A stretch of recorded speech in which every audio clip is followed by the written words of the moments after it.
जय हिंद। देखिए, भारत चीन सीमा पर एकदम मिरर डिप्लॉयमेंट चल रहा है। मिरर मतलब होता है आमने सामने, जितनी उधर फौज उतनी इधर फौज। जिस तरह शीशा में हम देखते हैं जितनी उधर, जितना उधर दिखता है उतना इधर दिखता है। तो भारत और चीन की सीमा पर मिरर डिप्लॉयमेंट चल रहा है। देखिए, चीन की पूरी मंशा है कि अगले 2 से 3 साल में वो ताइवान को कब्जा करना चाहता है। इसके लिए वो पीओके की बलि दे देगा, क्योंकि चाइना के ही दम पर पाकिस्तान को उठता है। वो इस बार उसको बलि देगा।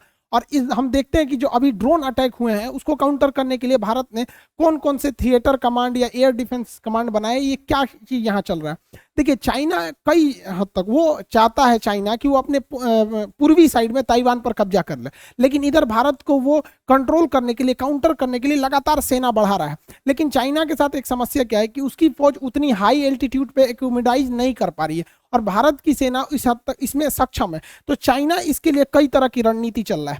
चाइना का चाल ये है कि वो ताइवान को कब्जा करना चाहता है इस साइड में, लेकिन उससे ये दूरी इतनी खतरनाक है और इतना पर्वत एरिया है, क्योंकि चाइना को पता है कि अगर वो इस एरिया में काउंटर करेगा तो ऐसा नहीं है कि ताइवान अकेला रह जाएगा। ताइवान को बचाने के लिए नाटो सेना, अमेरिका, यूरोप जरूर आएंगे यहाँ पर। तो उसके लिए जरूरी है चाइना को कि वो दूर से आएंगे तो भारत यहाँ न्यूट्रल पड़ा रहे, इसलिए भारत को इधर चौतरफा घेरता है। चाइना जो है ये जिबूती में उसकी जीडीपी से ज्यादा कर्जा देके उसे डेप ट्रैप में फंसा लिया है, और वहां अपनी आर्मी का बेस बना लिया। भारत का अभी किसी भी दूसरे देश में ऑपरेशनल एयर बेस नहीं बन पाया है अभी तक। तो जिबूती में तो कई देशों का है, अमेरिका, जापान, फ्रांस, कई देश का है। अब यहाँ तंजानिया उसका नया शिकार बन गया है। तंजानिया में वो बहुत बड़ा मिलिट्री बेस बनाना चाह रहा है यहाँ पर।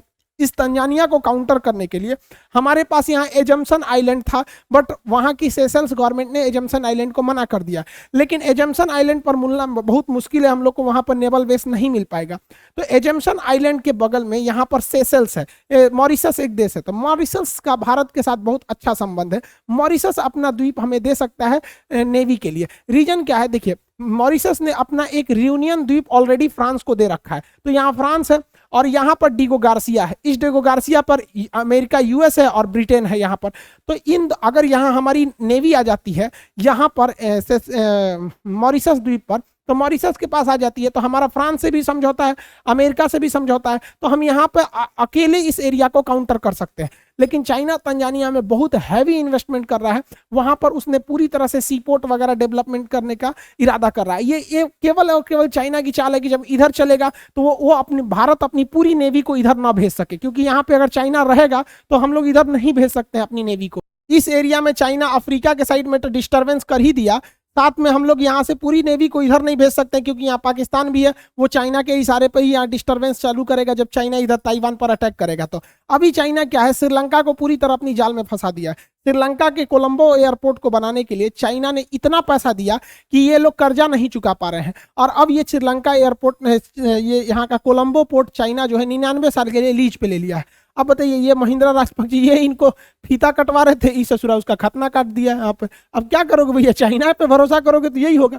अभी चाइना ना क्या कर रहा है, श्रीलंका में एक शहर बनाने जा रहा है, उसके नीचे जो मिनी चाइना होगा, वहां चाइना का संविधान लागू होगा, चाइना के लोग वहां रहेंगे, वहां दूसरा कोई नहीं आ सकता है, चाइना की कंपनी रहेगी, वहां चाइना की मुद्रा चलेगी, चाइना का सिम कार्ड चलेगा, पासपोर्ट चलेगा, वीजा चलेगा, स्कूल चलेगा, सब। वो एक मिनी चाइना है यहाँ पर। अब हमारे लिए सरदर्द है कि हमारे नीचे यहाँ बैठ जाएगा चाइना यहाँ पर, और चाइना, श्रीलंका खुद चाइना से परेशान है। वहां चाइना के वर्कर ना वर्दी पहन के घूम रहा है सब फौज की तरह, और वहां के लोग को एक दो हाथ लगा दे रहा है सब। अब वहां श्रीलंका के लोगों को समझ में आ गया चाइना जो है ना वो भारत को घेरना चाहता है, वो बस हर हाल में चाहता है कि ताइवान को कब्जा कर लेना। इसलिए अगर आप ध्यान से देखेंगे तो वो जिबूती में फंसा रहा है, तंजानिया में फंसा रहा है, यहाँ फंसा रहा है, ग्वादर पोर्ट पे फंसा रहा है। मतलब आप इधर ही उलझे रहिए। साथ ही वो अपनी सेना का डिप्लॉयमेंट इधर कर रहा है तिब्बत के एरिया में, लेकिन उसकी फौज तिब्बत में हाँफने लगती है कोरोना की तरह।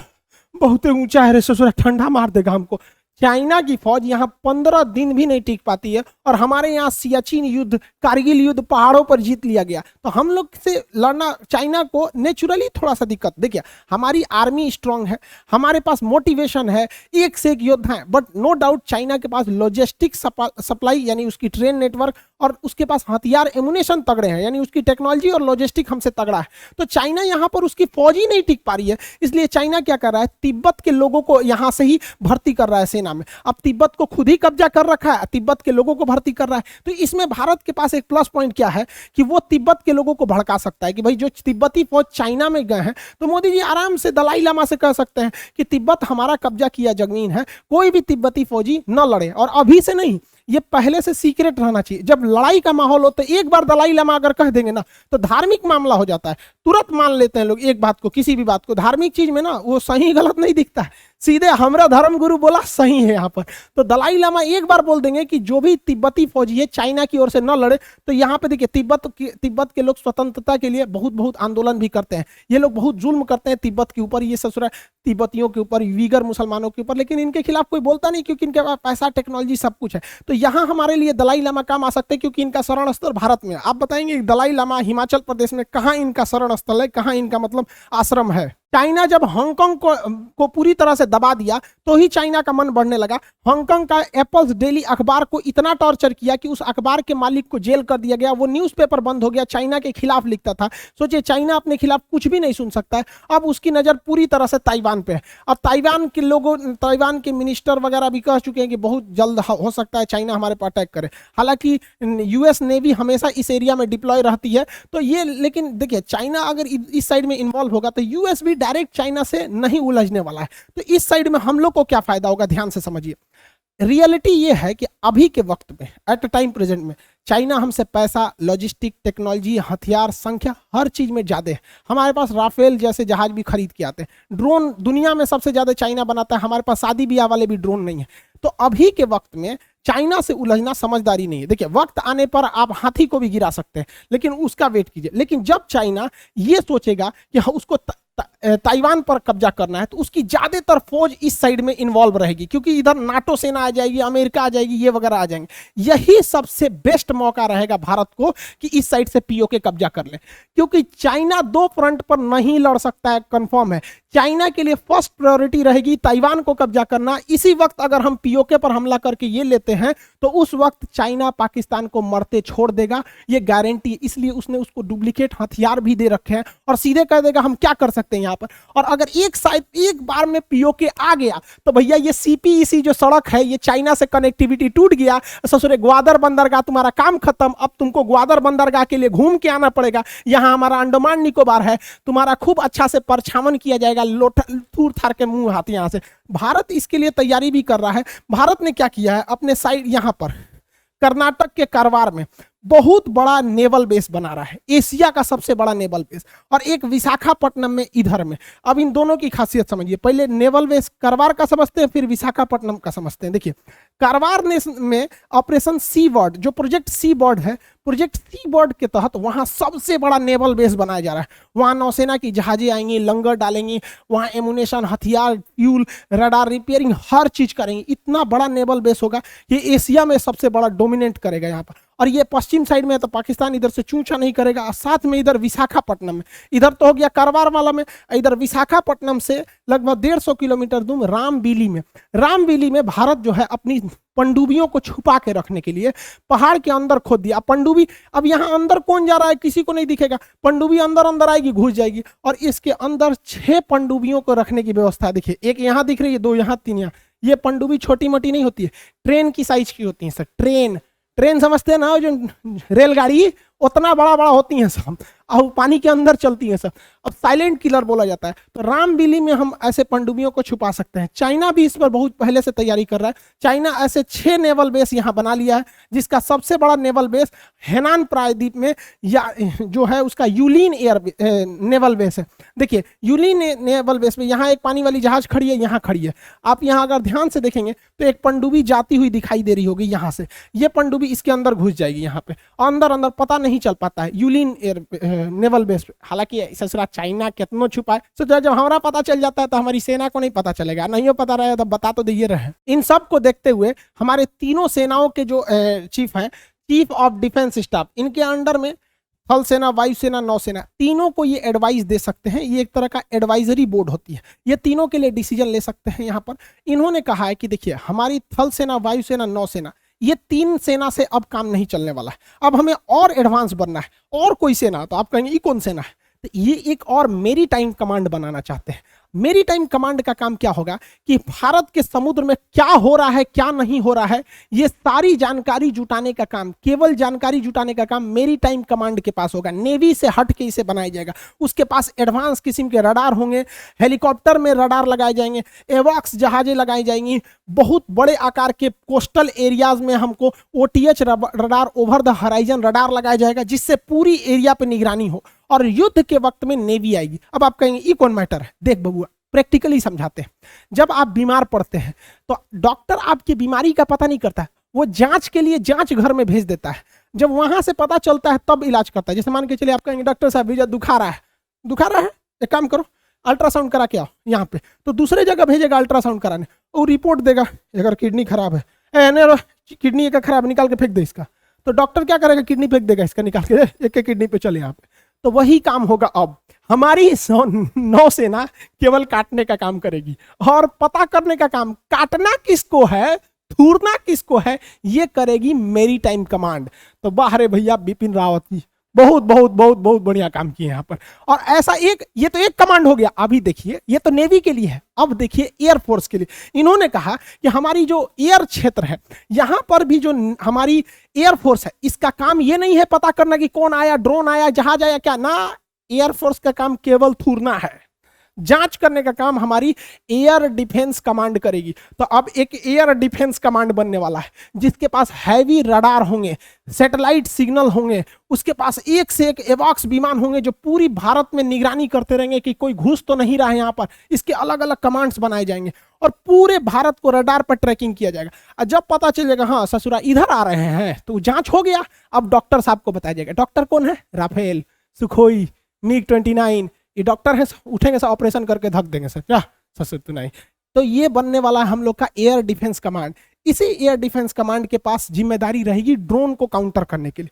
अब ड्रोन को काउंटर करने के लिए छोटे साइज के रडार आते हैं और इनकी संख्या बहुत ज्यादा लगानी पड़ती है, जो एयरफोर्स के लिए एक हेडेक बन जाएगा। इसलिए ये काम एयरफोर्स से हटा के किसके पास हो जाएगा? एयर डिफेंस कमांड के पास। अब एयर डिफेंस कमांड के पास रडार हैवी पावर के होंगे। अब इनके पास दो तरीका होंगे, एक सॉफ्ट किलिंग, आराम से काटो। सॉफ्ट किलिंग में क्या किया जाएगा? इस रडार का सिग्नल जाम किया कर दिया जाएगा, बस इस ससुरा हुए में रुक जाएगा, कहेगा ए चाचा बोलिए ना दहीने जाए कि बाएं, ओके उंगलियां छोड़ देगा और वहीं रुक जाएगा, बैटरी खत्म, धाए दे नीचे गिर जाएगा। तो एक होता है सॉफ्ट किलिंग, लेकिन एक होता है हार्ड किलिंग, हचाक से काट देने के लिए। तो हार्ड किलिंग के लिए लेजर बीम का यूज किया जाएगा। डीआरडीओ बना रही है और हम बहुत गुप्त रूप से हम लोगों ने इजराइल से समझौता कर लिया है यहाँ पर।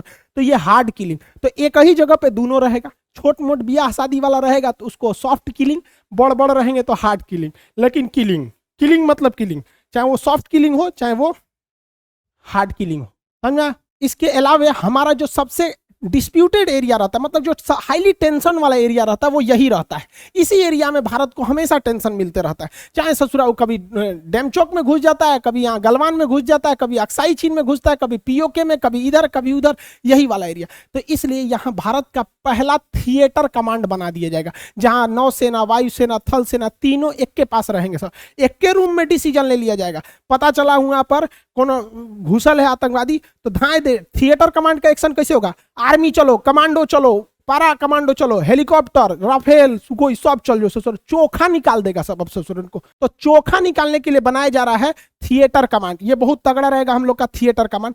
अब देखिए ध्यान से, एक और यहाँ एक डिसीजन लिया जा रहा है हमारे सीडीएस के द्वारा। कहा जा रहा है कि आर्मी को ही कहा जाता है कि आप कश्मीर वगैरह में आतंकवादियों से लड़िए।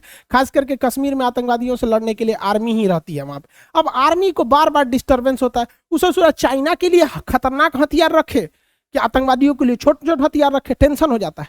तो भारतीय सेना कह रही है कि सेना में से ही जो एकदम लंबे लंबे दुबले मतलब पतले जवान रहते हैं, सब जो खटाखट इधर उधर कूद फान सकते हैं, उनको साइड करके एक टेरर काउंटर कमांड बना दिया जाएगा, जिनका काम यही रहेगा कि आतंकवादियों को खोज खोज के आराम से मारते रहे सब यहाँ पे। तो सेना भी टेंशन फ्री रहेगी, ये लोग तो आराम से सेवा करते रहेंगे आतंकवादियों को। जम्मू एयरबेस पर जो ड्रोन से अटैक हुआ है, हालांकि उसमें एक दो जवान हल्का सा इंजर्ड हुए, बहुत बड़ा क्षति नहीं हुआ, लेकिन पाकिस्तान वालों ने बहुत बड़ा गलती किया और भारत के ऊपर ये एक एहसान कर दिया, क्योंकि हमारे हिंदुस्तान के लोगों में एक खराबी है।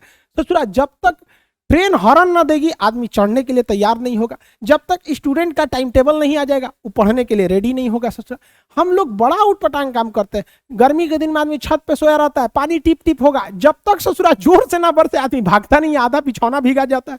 वैसे ही हम लोग हिंदुस्तान में भी जब तक कोनो कांड ना हो जाए हम लोग तैयारे नहीं होते हैं। और पाकिस्तान वालों ने एगो छोटा सा चिटपुटिया वाला बम फोड़ के जम्मू एयरबेस पर कांड कर दिया। अब इस कांड से उनके ऊपर महाकांड होगा। रीजन क्या है कि हम लोग अब थर्ड एयर स्ट्राइक करेंगे। अब चाहे यह सर्जिकल स्ट्राइक हो या एयर स्ट्राइक हो, लेकिन हमें जहां तक लगता है कि अक्टूबर के महीने से ये नेवी का स्ट्राइक होगा। आप लॉजिक सोचिए, पहले थल सेना मारी सर्जिकल स्ट्राइक, उसके बाद अभिनंदन जी मारे एयर स्ट्राइक, का नेवी सबका हाथ ना खजुआता होगा। अब कराची स्ट्राइक होगा, पता नहीं उधरों कोई बम फोड़ दे सब वहां पर। तो ये 15 अगस्त के बाद ऐसी संभावना है। ये बिपिन रावत साहब ने भी कह दिया कि वक्त आने पर इसका जवाब दिया जाएगा। अब चूंकि 15 अगस्त से पहले पाकिस्तान में उसका 14 अगस्त को उसका जन्म दिवस है। पाकिस्तान की आज़ादी दिवस नहीं है, पाकिस्तान का 14 अगस्त को जन्म हुआ था, तो जन्मदिन मनाता है। हम लोग तो आज़ादी मनाते हैं, तो वो जन्मदिन मंगाता है, तो उस समय थोड़ी सी सिक्योरिटी रहती है। तो उसके बाद हम लोग उसको धोएंगे लोग। अब पाकिस्तान डरा हुआ है थर्ड स्ट्राइक की वजह से, तो ये रडार और एंटी डिफेंस मिसाइल खरीदा था, एंटी एयरक्राफ्ट, ये मिसाइल हुआ धुआं हो गया। जिस तरह तिरंगा मूवी में नहीं गैंडा स्वामी की मिसाइलें फू फू करके धुआं हो गए, इसमें मालवेयर आ गया है। ये ऐसा खतरनाक है, बटन दबा रहा है तो जो है जी को का करके जो है जी उसका मिसाइल रह जा रहा है। कौन दिया है? चाइना दिया है। यहाँ पे देख भैया इमरान चाचा तुमको समझा रहे हैं कि ये खुद चाहता है कि तुम लूटे रहो, क्योंकि तुम्हारी हालत जब जब खराब रहेगी तुम इनके पास भीख मांगते रहोगे। रीजन क्या है कि भैया ये चाहता है, इसके लिए पीओके मायने नहीं रखता है, इसके लिए ताइवान मायने रखता है। तुम बबुआ ताइवान लो, हम इससे पीओके ले लेंगे। यहाँ पर समझ में आ रहा है कि नहीं आ रहा है? आई होप आप समझ गए होंगे कि जब चाइना इस ताइवान पर हमला करेगा तो हम लोग के लिए सबसे बेस्ट मौका रहेगा कौन से चीज को, पीओके को लाने के लिए। आगे कब third air strike surgical strike कब होता है, जब होगा तब हम लोग समझ जाएंगे। मिलेंगे नेक्स्ट क्लास में। जय हिंद।